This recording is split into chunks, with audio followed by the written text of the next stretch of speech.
Welcome to Women in the Middle Entrepreneurs, the podcast that gives you an unfiltered, behind-the-scenes look at what it's really like being a woman in the middle who's over 50 and following her entrepreneurial dreams. Grab a superhero cape, girlfriend, because you deserve one. I'm your host, Master Certified Life Coach and Midlife Mentor, Suzy Rosenstein, and I am excited to inspire you with interviews that feature all of this midlife amazingness. Let's go.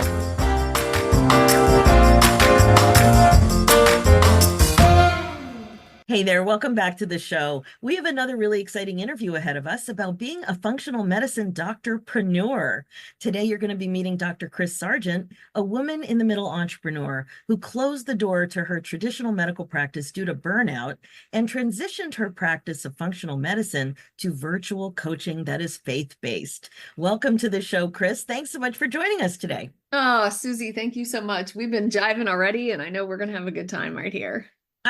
I know it. I know we're going to have a great conversation. And I love talking about midlife entrepreneur stories, and yours is a good one. We're going to be talking about your business and what's going really well, and also what midlife issues might be getting in your way to some extent here or there, and maybe challenging for you in your life as well as being a business owner. So let's get things started. Tell us how old you are, how long you've been an entrepreneur, and what it is you do in the world. Take it away. Oh, my goodness. Well, that's just a tiny little question. I am 60 this year. And in the world, I am in my little world right here. I practice functional medicine virtually, and I am in seminary, which I started in January of 24. Bringing faith into health is not new for me. It's something that has been part of my life for a really long time. I was speaking and doing all the things that most speakers and practitioners do when they love when they love to share their story and their stuff with people. And then I had my kids at 40. So that kind of upended my speaking career for a time being. And I kind of had to put God on hold and said, hey, we're going to get back to this. And 20 years later, now I can come back and I can speak and I can practice. And I had a moment where I realized as I was writing a book that maybe I don't know exactly what scripture has to say. And being a little bit of a recovering perfectionist, I want to know that I am reading the scriptures right and doing that faith piece right. So that was my impetus to start seminary on top of school and having two basically adult children, but that doesn't mean parenting has stopped. And at the time that I started, I was also taking care of my mom. So yes, right in the middle of all of it. Wow. And the other thing that stands out to me is that virtual coaching kind of became a thing while you were sorting yourself out. I know, right? So when I started really focusing in, when I still had my brick and mortar practice, when I really started focusing in on functional medicine, I realized I was living in the Chicago suburbs, and a lot of my clientele lived in the city, and they couldn't really make it out to the suburbs in time for a normal time appointment, right? When I still had kids at home. So even though it was janky, I started using video a long time ago. It's probably been 10 years now. So Wow. this format is really comfortable. And when the pandemic started, obviously I had already been doing a little bit of video, but went like, okay, that's it, And I'd already closed my practice. I had 3 chiropractors working for me. I had an esthetician. We had a really large suburban, basically alternative wellness center. And it was just too much. I was working 100 hours a week, and my kids were middle school-ish. And my mom was getting older, and I didn't like myself. I didn't like who I was at work. I didn't like my hours. I didn't like any part of it. And I had planned to sell the practice, and it fell through for the 3rd time. Oh my gosh. A wrench, right? And I looked at my staff one day, and I, with tears in my eyes, and I just shook my head. I said, we're done here. And they're like, oh, Dr. Sargent, we'll find somebody new. Don't worry about it. I'm like, no. This was the 3rd time. I'm done. And responsibly, put my patients where they needed to be in other doctors' hands, except for my functional medicine patients, and went home. Wow. So A it was couple of things. dumb financially, not gonna lie. Really dumb at Yeah. 48 years old. Really dumb. Wow. But at the same time, and I say but, I don't use but very often because it kind of negates everything. And it was the best thing I ever did. Right. Right. But it sounds like the burnout. How did you realize that this was it? Like you really needed to make a change. Was it a physical symptom? Was it emotional? Was it everything? What did you notice? It really just felt like everything. Mm, I I had 15 people on staff, all women. We had a pretty strong team. We were making things work. And this is 2020 hindsight, I realized that I was trying to manage every single detail. So I uh, was over managing and not really allowing my manager to manage. mhm, Because this had been my baby, right? I had been in practice at the time for 25 years. I mm, started my chiropractic office in 1992 and with no employees, just me doing everything, and built it to really 15 employees. So it was my baby. yeah. It had almost become it was almost more important than my children. And that's hard to say. And that may be hard Yeah. for some of y'all to hear, but unless you've owned a business that long, it may be hard to understand that. And I say that with a lot of humility. So, and I realized, this is just not working. I was stressed all the time. I didn't have time. And there was more to life than me being at work from 8 to 7:30, 3 days a week, 4 days a week, and then bringing work home or having to go in on a Saturday to do something else. And honestly, I just couldn't do it anymore. I knew that I wasn't quitting. I Mhm. knew that I had kind of already worked through some of the identity pieces, because when you own a brick and mortar and you're part of the community and you're at all the Chamber of Commerce meetings, Yeah. and you're dug into the community. It was a small town, small town in a big suburb, but um, it it becomes who you are, but that's not who I want. It didn't feel like me. How's that? I Yeah, felt that's like awesome. I was two Yeah. different people. Right. So you weren't in I was alignment. one person on the inside Hmm. and somebody else on the outside. Right. Yeah. Yeah. Nice big gap. And so I'm just wondering, did you miss anything that was a bit of a wake-up call? I know a lot of people will talk about some jarring experience where they had extra insight that something was off. Yes. My relationship with my daughter, she's my oldest, I said middle school, right? Yeah. Do y'all remember when you were in middle? Oh, yes. Right. Fun And times. she was a different kid, and I was not parenting to her differences. And she's an artist. I am not. I am a type A, driven, goal oriented, let's get it done, suck it up and go kind of person. And I was trying to teach that to my artist, who was like, I don't know what day it is. What time is it? Where are we supposed to be? I told you 10 minutes ago. Right. So parenting her and not parenting her well was probably the wake up call. Yeah. I had a feeling there was something else, although you could definitely feel exhausted, of Well, course. and I I mean, was, but I would never admit that. right. There was no exhaustion. What do you mean? We just suck it up and keep going. um, but yeah, she kind of looked at me one day and with a lot of other words and in the middle of an argument basically said to me, Mom, sad and depressed and disappointed are normal human emotions. And in the middle of an argument, I basically felt like it was a gut punch, and I literally hit the wall behind me. Literally, Uh, like, oh, and there was, right.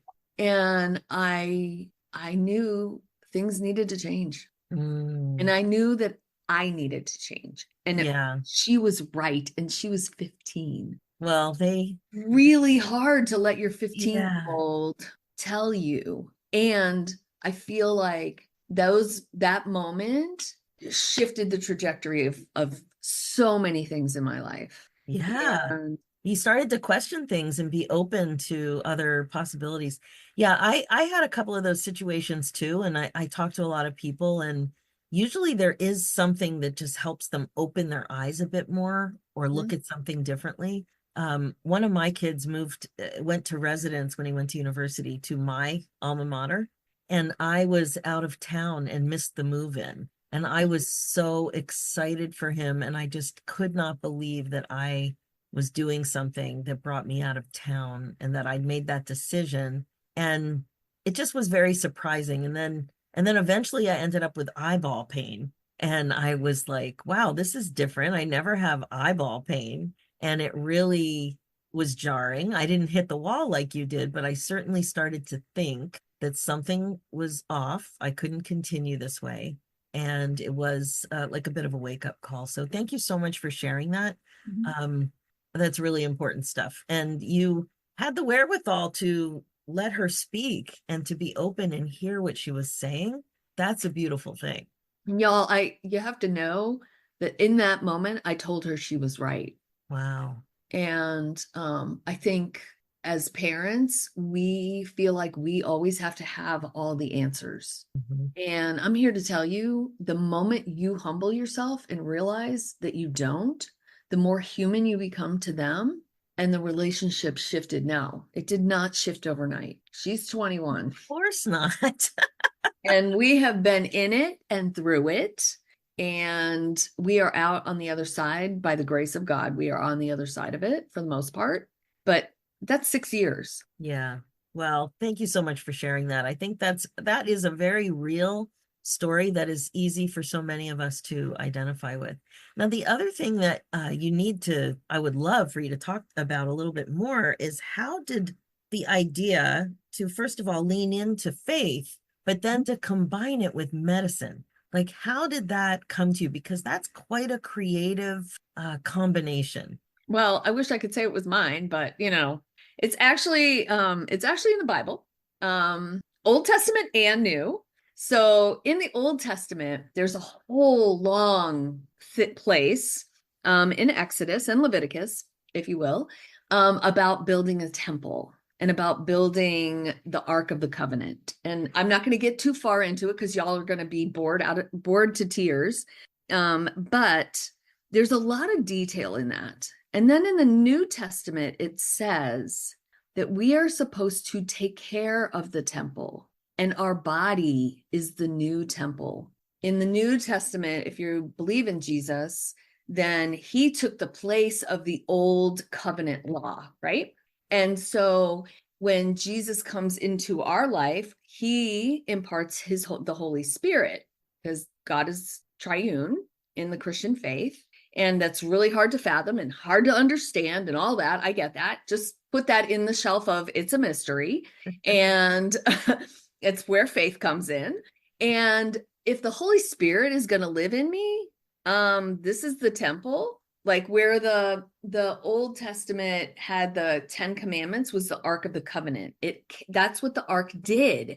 It carried God's word from Moses off the mountain. Most of us know that story.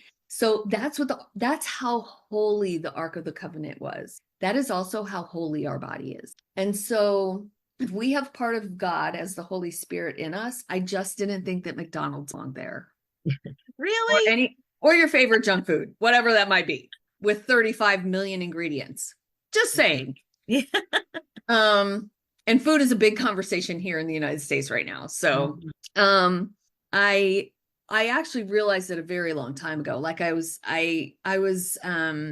speaking and teaching about taking care of the temple before my kids were born, and I would speak in churches and lay groups gently.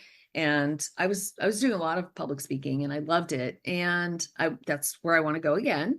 And I knew that that's what God wanted me to do, is mash that all together. Like, how does that all work? Like, we can steward our money. Stewarding your money and taking care of your money really well is important. And that's called stewardship. When you don't really own it, you're just taking care of something. And in the Christian faith, I believe that everything that I have comes from him. And it's like borrowing a sweater, right? If you're going to borrow a sweater from a girlfriend or a guy friend, whatever, you're going to take care of that sweater because it doesn't belong to you. And it's the same thing with our bodies. He gave us our body to house the Holy Spirit, and we're supposed to take care of it. So that's how we steward our money, we steward our body because it's not ours. And that's where it all came from. And stewardship is a form of worship. And so it flows out of love. When you love somebody, you do anything for them, right? Like one of your kids, whatever you could possibly do for them, you're going to do it. And even if it seems impossible, you're going to figure out how to do it. And it's the same thing here. It flows from the love that we have, that we would do that for our people. And for the Christian faith, for me, it flows out of love for God and what Jesus did on the cross. And so because I have honor and because I honor him and because I love him for what he's done, I will honor him in my life and I will honor him in my temple. It makes willpower because am I choosing something that's worshipful or am I choosing something that I just want because I want it and I'm being selfish for myself? And that doesn't mean that I never have a piece of key lime pie or pumpkin pie or whatever, right? Like it doesn't mean that. It doesn't mean asceticism or like anything extreme like that. Does not mean any of that. But what it does mean is it's careful choices. Mm-hmm. So I know you mentioned briefly when you were talking at the beginning and introducing your business about the way caring for people has come into your life, caring for your kids and caring for your mother.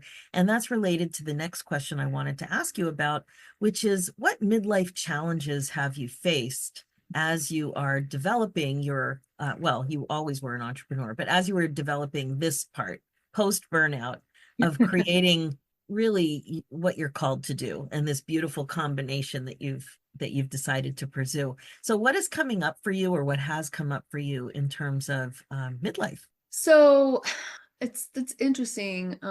I usually look at things not as problems, but more as opportunities. And I have been an entrepreneur from the get-go.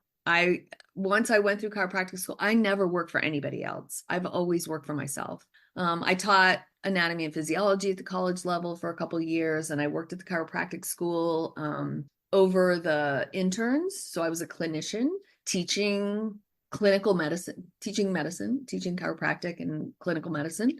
But other than that, at the very beginning, I've always worked for myself. And so I have always just had to make it work, even in the challenges. I think there was definitely an identity crisis that happened when I closed the doors. Like, who am I? What am I doing? You're in a small town and, all these people have these expectations or whatever, and then you kind of disappear because you don't have a brick and mortar on the main street anymore. Right. And then a year and a half later, the pandemic hits, right? I wrote a book in 2017, self-published in 2018. It's called Simply Functional Medicine. And, a couple of years later, it was pandemic time.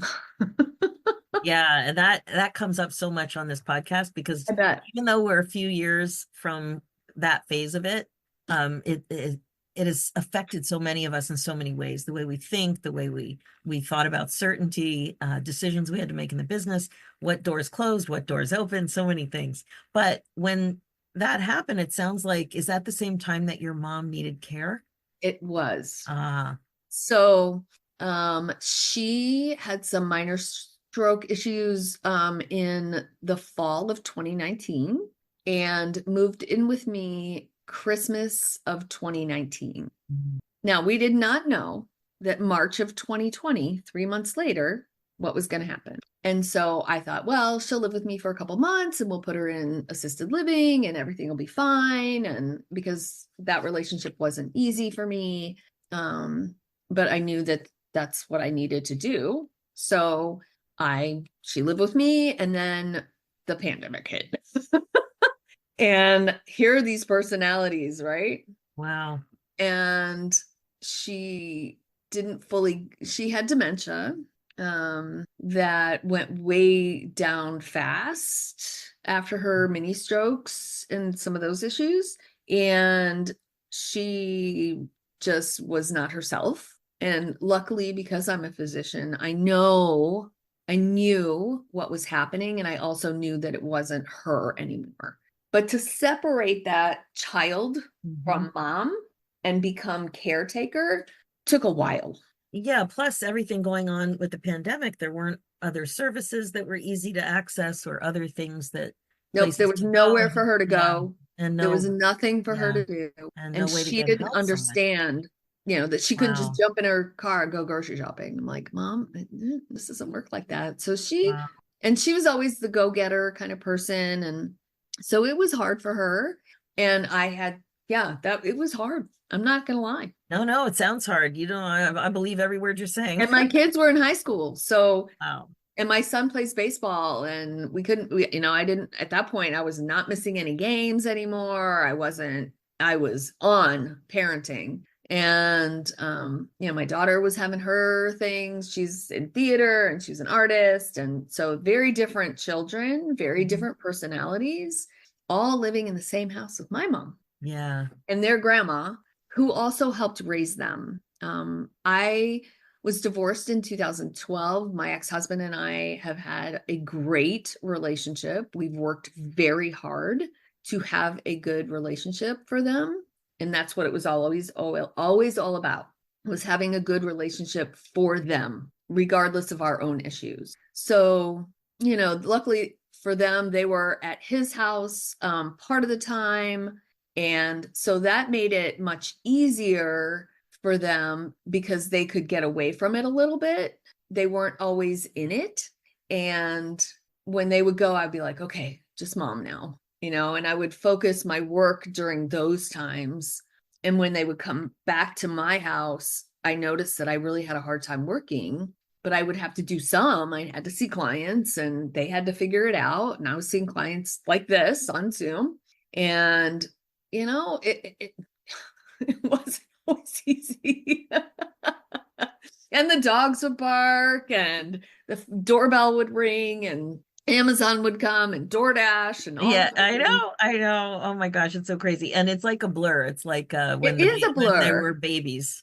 Yeah, Yeah, I know. One of the things you mentioned in your notes is that your mom's care uh it got to the point where you really had to start your business over again I did. because there was so much going on. Yeah. So recently, actually, so my mom passed, this is November of 24 right now.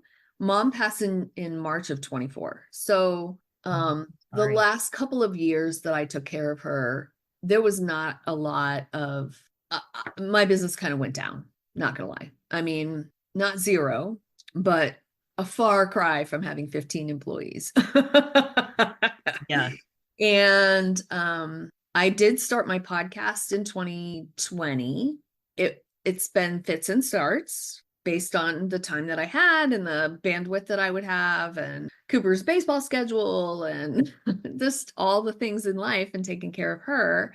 And so it's all about retooling. And honestly, I'm kind of still in that place. I started seminary I committed to seminary in January of 2020, starting January 23rd, not knowing that on January 10th, mom would fall and break her hip and would be in and out of the hospital and a rehab facility until she passed. And those 2 months, 3 months, I have no idea what happened.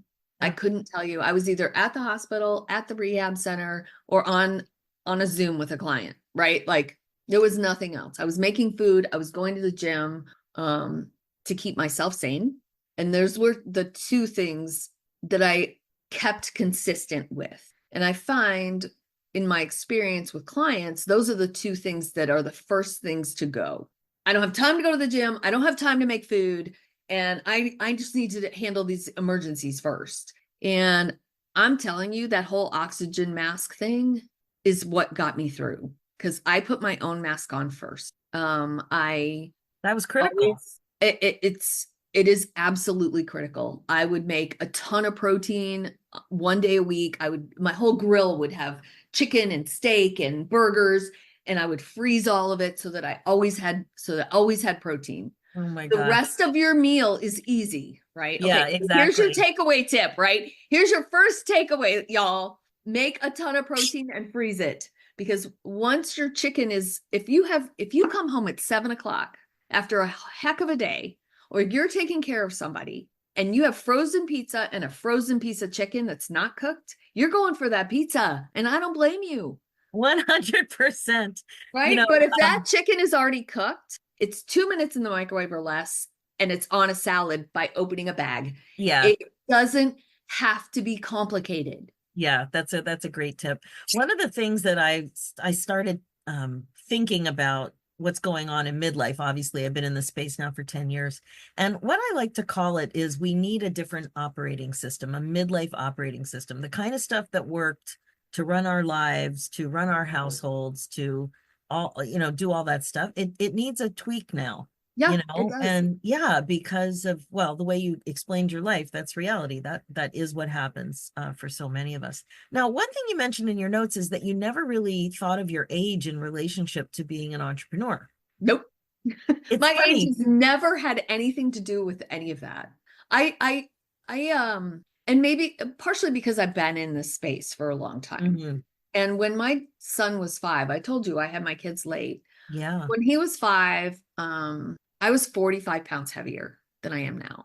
And I looked around and went, no, I'm not going to be like that and sit across from a client or patient and tell them what to do if I'm not doing it. So I was about 45, between the age of 45 and 48, I categorically changed how I ran the food part of my life and Hmm. the exercise part of my life. That had to jump priorities.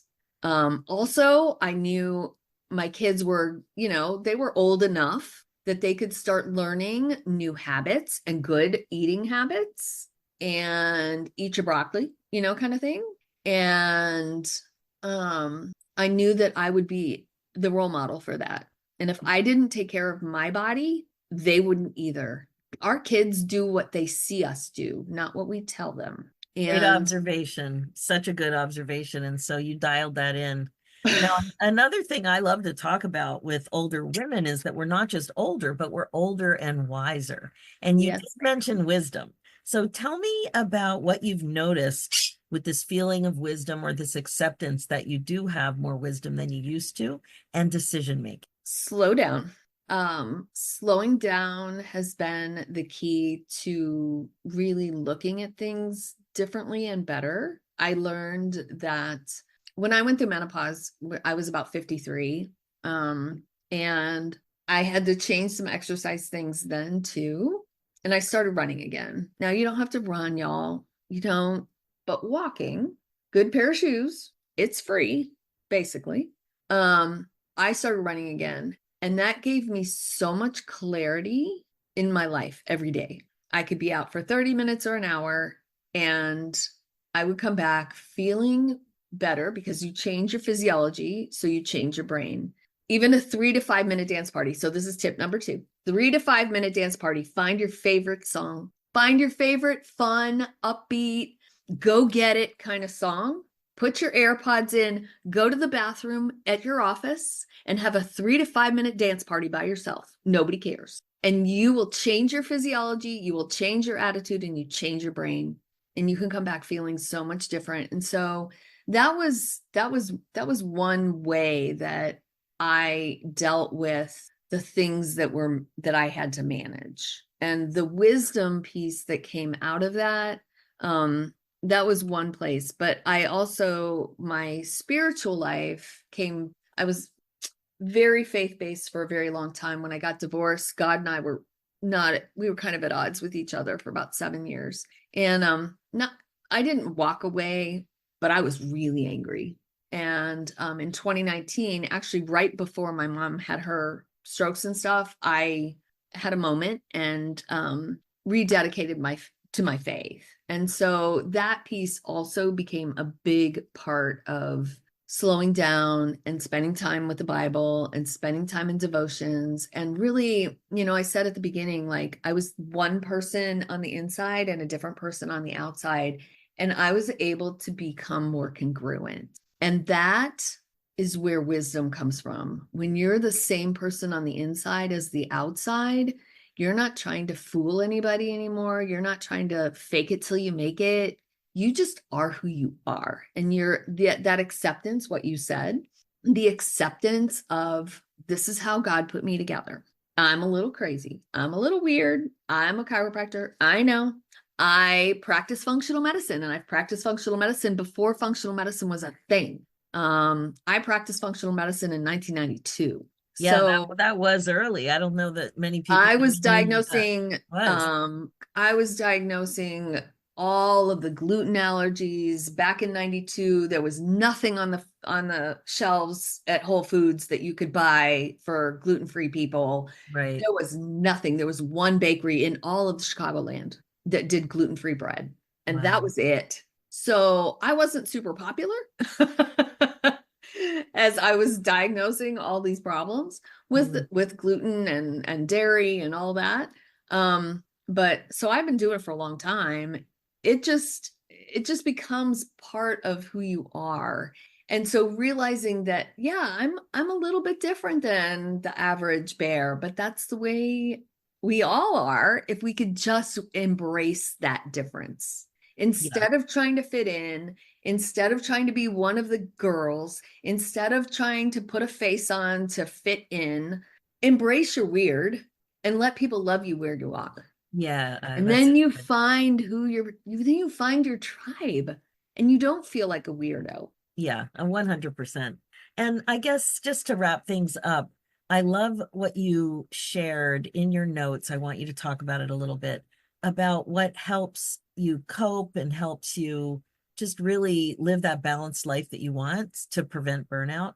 You talked about your daily routine. Can you tell us a little bit about that? Because, people, we're always thinking, well, what is my routine good? Is it good enough? Could it be better? Why aren't I doing my routine? Like having a routine, using the word routine, it's often loaded. So tell us about your routine and how it's helping you create that lifestyle, that balance that you want. Yeah. So my morning routine actually started when I was nursing my kids, and it's evolved. So I think your routine has to evolve with your life, like what you were saying, right? It shifts as your life shifts.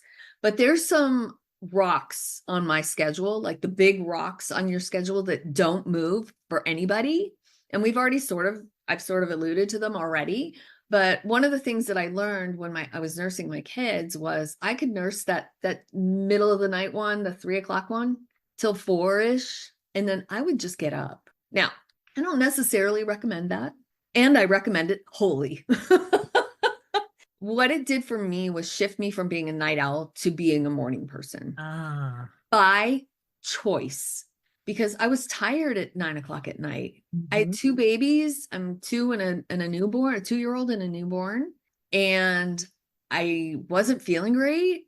And I knew in the back of my mind, I practice functional medicine. I know exactly what I need to be doing. And I realized that I can nurse them. If I go to bed with them at 8, I can get up at 4, still get a decent night's sleep, and have 2 hours of peace and quiet with nobody pinging me, with nobody calling on the phone, with zero interruptions, which interruptions, I don't care what anybody says, nobody's a multitasker. Agree. And multitasking is actually causes a lot of problems. It is the number one reason for adrenal burnout, the number one, and brain health. So there's your number 3 tip. Don't try to Amazing. multitask, one thing at a time. And so what I learned was I could get up, have my coffee, read the Bible, go to the gym, come home. I'm home by 6:30. Now the world starts, right? Wow. And Hmm. I am ready. And I am an introvert. Most people would never know it. I'm a recovering introvert, but that time alone set me up for positivity during the day. Oh, I love that. It set me in the right space. And whether you read the Bible or not is immaterial. Well, it's not immaterial. I think it's super important, but you can take a book, you can do gratitude journal, you can journal, you can maybe dive into faith. some peace and quiet. Journaling was one of the keys that helped me with wisdom. It helped me make decisions. It helped me get stuff out of my brain that spins all the time. So then I wasn't spinning when I would start my day. And I knew what my day needed to look like. If I was going to see patients from 9 to 3, then, and I knew I had a lunch window or whatever, I knew what was on my schedule. I knew what I needed to do for the day. And I knew what extra stuff I needed to have. If I had a meeting or a networking or a talk or whatever, I knew that already before anybody else got up. And I love that. I love it. It's like you're setting yourself up for success. Set yourself up for success. You're not getting up at 7 when your kids need to be out of the door at 8. Right. And you're And like, yeah, and you need to shower, right? I've had a lot of clients talk about morning being an area of the day, a time of the day that they just want to dial in. That is so good. It's like, it's literally having your own back. Setting yourself up for success is the best way you can take care of yourself. 100%. So good. Kris, this has been amazing. Thank you so much. And let's let people know how they can best get in touch with you. Absolutely. So I am on Facebook. I'm on Instagram. I'm on LinkedIn. I don't check it very often, not lie. So that's probably just reach out that way. Just find. Can you give the specific? Give the specifics. Yeah, it's also going to be in the show notes. It's easy. It's at Dr. Kris Sargent, just the way it's spelled. No periods, nothing. Just Dr. Kris Sargent like that. Pretty much anywhere. And frankly, my cell phone number is probably out there too. Oh my gosh, that's perfect. Well, and I do have a podcast too. It's what's that called? Yeah, it's called Spark Faith. It's on YouTube. It's also on Spotify. So, and Apple and all the places you can find your favorite. Everything will be in the summary notes as well, but I know some people like to jot things down when they're listening. Anyway, thank you so much for taking the time from your day and sharing all of this. I really appreciate how kind of the backdrop of your story, it started with a wake-up call, and it started with burnout and some real challenges, but even with all of that and taking care of your mom and everything, you were able to lean in to your passion, to your calling, and figure it out and come up with a creative new direction, which, I know if you're listening to the podcast, you're not looking at Kris right now, but she is so happy and full of energy. It's a delight. So thank you so much for joining us today. Thank you so much for your time. I really appreciate the opportunity. All right, that's it for now. If you're listening and loving what you hear, please like and subscribe. Reviews are great too and much appreciated. And if you're a woman in the middle who's 50 or over and an entrepreneur would also like to come on the show, please go to www.midlifeinterviews.com and fill out an application. We'd love to have you on to share your story. Thanks so much for listening. It is never too late for you to put yourself on your agenda. I'm Suzy Rosenstein, and I'll talk to you again soon. Now, real quick, before we say goodbye, if you're connecting with this show because midlife challenges are also making it harder for you to run your business and your life the way you want to, I am thrilled we've connected here. If you're just not as happy and fulfilled as you'd hoped you'd be, I want to invite you to apply for the Women in the Middle Academy. It's my 12-month midlife coaching program and community where you'll have fun creating your path to getting unstuck, gaining clarity, and stepping into the life you've always wanted. If you're ready to stop waiting and start living, then the Women in the Middle Academy is where you are meant to be. Head over to www.womeninthemiddleacademy.com. Talk soon.